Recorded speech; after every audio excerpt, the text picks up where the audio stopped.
Welcome to Khyati connects. నేను మీ విద్య. తిరుమల శ్రీవారి భక్తులకు ప్రత్యేకించి వివిధ ట్రస్టులు మరియు పథకాలకు విరాళాలు అందించే దాతలకు సంబంధించిన సదుపాయాలలో తిరుమల తిరుపతి దేవస్థానం పాలక మండలి అత్యంత కీలకమైన మార్పులను ప్రకటించింది. తిరుమలలో సామాన్య భక్తులకు మరింత ఎక్కువ దర్శనం సమయాన్ని కేటాయించడమే పరమ లక్ష్యంగా ఈ సరికొత్త నిర్ణయాలు తీసుకున్నట్లు టీటీడీ చైర్మన్ బిఆర్ నాయుడు గారు అధికారికంగా వెల్లడించారు.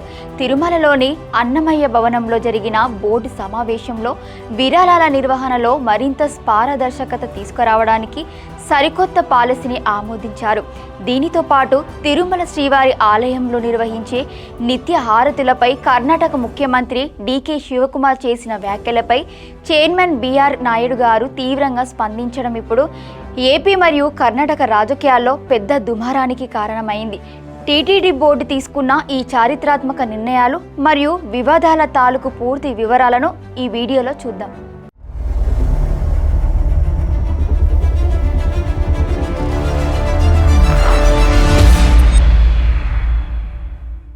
తిరుమల శ్రీ వెంకటేశ్వర స్వామి వారి సామాన్య భక్తులకు దర్శన సమయాన్ని పెంచేందుకు వీలుగా టీటీడీ బోర్డు మంగళవారం అర్ధరాత్రి నుంచే నూతన విధానాన్ని అమలులోకి తీసుకువచ్చింది.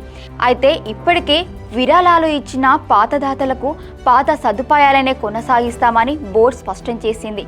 నూతన పాలసీ ప్రకారం వ్యక్తిగతంగా విరాళాలు ఇచ్చే దాతల సదుపాయాలను క్లియర్గా విభజించారు. 1,00,000 రూపాయల విరాళం ఇచ్చే వారికి ఏడాదికి ఒకసారి ప్రత్యేక ప్రవేశ దర్శనం, 2 లక్షల వారికి ఒకసారి సుపథం, 3 లక్షల వారికి ఒకసారి ఎస్ఈడి మరియు ఒకసారి సుపథం కల్పిస్తారు. అలాగే 4 లక్షల రూపాయలు ఇస్తే 2 సార్లు సుపథం, 5 లక్షలకు ఒకసారి సుపథం మరియు ఒకసారి విఐపి బ్రేక్ దర్శనం లభిస్తోంది. విరాళం పరిణామం పెరిగే కొద్దీ బ్రేక్ దర్శనాలు, కళ్యాణోత్సవాలు మరియు సుప్రభాత సేవల్లో పాల్గొనే అవకాశాలను క్రమబద్ధీకరించారు. ఇక 50 లక్షల రూపాయల విరాళం ఇస్తే ఏడాదికి 4 సార్లు సుపథం, 3 సార్లు విఐపి బ్రేక్తో పాటు 2 కళ్యాణోత్సవాలు, ఒకసారి సుప్రభాతం సేవలో పాల్గొనే అవకాశం లభిస్తోంది.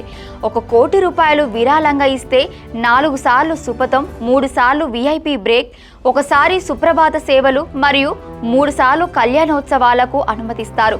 ఒకవేళ 1.5 కోటి రూపాయలు లేదా అంతకంటే ఎక్కువ విరాళం ఇస్తే ఏడాదికి 4 సార్లు చొప్పున సుపథం, విఐపి బ్రేక్ దర్శనాలతో పాటు ఒకసారి సుప్రభాతం సేవ, 5 సార్లు కళ్యాణోత్సవాలకు హాజరు కావచ్చు.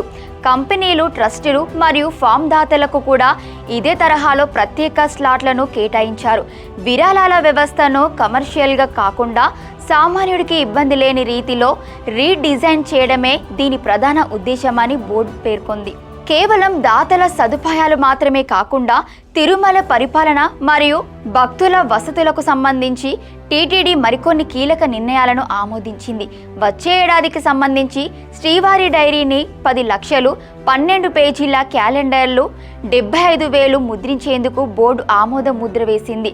తిరుమలలోని ఎస్వి మ్యూజియం సందర్శనలకు సంబంధించి కూడా ఒక కొత్త నిబంధనలు తెచ్చారు. 12 ఏళ్ల పైబడిన వారికి 50 రూపాయల ప్రవేశ రుసుము విధించడంతో పాటు మ్యూజియం నిర్వహణ బాధ్యతలను టాటా సంస్థకు అప్పగించాలని బోర్డు నిర్ణయించింది.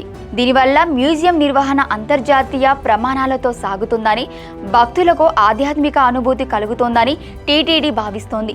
సామాన్య భక్తుల రద్దీని నియంత్రించడానికి, విఐపి సిఫార్సు లేఖల ఒత్తిడిని తగ్గించడానికి రాబోయే రోజుల్లో మరిన్ని కఠిన నిర్ణయాలు ఉంటాయనే సంకేతాలను కూడా చైర్మన్ ఈ సందర్భంగా ఇచ్చారు. తిరుమల పవిత్రతను కాపాడటంలో ఎలాంటి రాజీ పడే ప్రసక్తే లేదని స్పష్టం చేశారు. ఈ బోర్డు సమావేశంలో అందరి దృష్టిని ఆకర్షించిన ప్రధాన అంశం కర్ణాటక సీఎం డీకే శివకుమార్ చేసిన వ్యాఖ్యలపై చైర్మన్ బిఆర్ నాయుడు గారు స్పందించిన తీరు.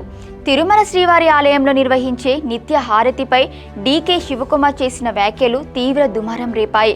నిత్య హారతిలో మంత్రులు, ఎమ్మెల్యేలకు అవకాశం కల్పిస్తున్నారంటూ డీకే శివకుమార్ విమర్శలు చేయగా దానికి చైర్మన్ బిఆర్ నాయుడు గారు గట్టి కౌంటర్ ఇచ్చారు.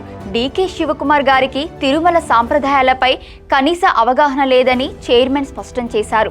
ఇక్కడ పరిస్థితులు మరియు నిబంధనలు తెలియకుండానే డీకే శివకుమార్ గారు మాట్లాడారని, ఆయన వ్యాఖ్యలపై టీటీడీ బోర్డులో సుదీర్ఘంగా చర్చ జరిగిందని తెలిపారు.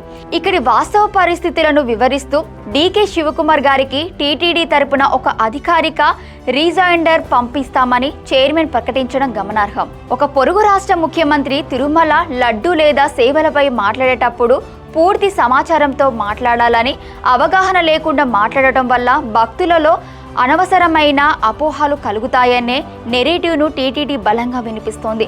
భవిష్యత్తులో ఇలాంటి మతపరమైన లేదా ఆధ్యాత్మిక సెంటిమెంట్లకు సంబంధించిన విషయాలపై రాజకీయ నేతలు ఆచితూచి మాట్లాడాల్సి ఉంటుందని విశ్లేషకులు భావిస్తున్నారు.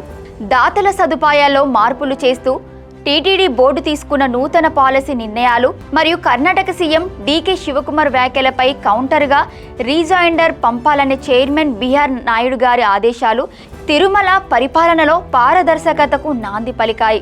సామాన్య భక్తులకు ప్రాధాన్యత ఇస్తూ తెచ్చిన ఈ కొత్త రూల్స్ క్షేత్రస్థాయిలో ఎలాంటి ఫలితాలను ఇస్తాయో వేచి చూడాలి. మరి తిరుమలలో దాతల సదుపాయాల్లో టీటీడీ తీసుకొచ్చిన ఈ సరికొత్త మార్పులపై మరియు డీకే శివకుమార్ వ్యాఖ్యలపై చైర్మన్ స్పందనపై మీ అభిప్రాయం ఏంటో కింద కామెంట్ సెక్షన్లో తప్పకుండా తెలియజేయండి. మరిన్ని తాజా అప్డేట్స్ కోసం చూస్తూనే ఉండండి. Thank you for watching Khyati connects.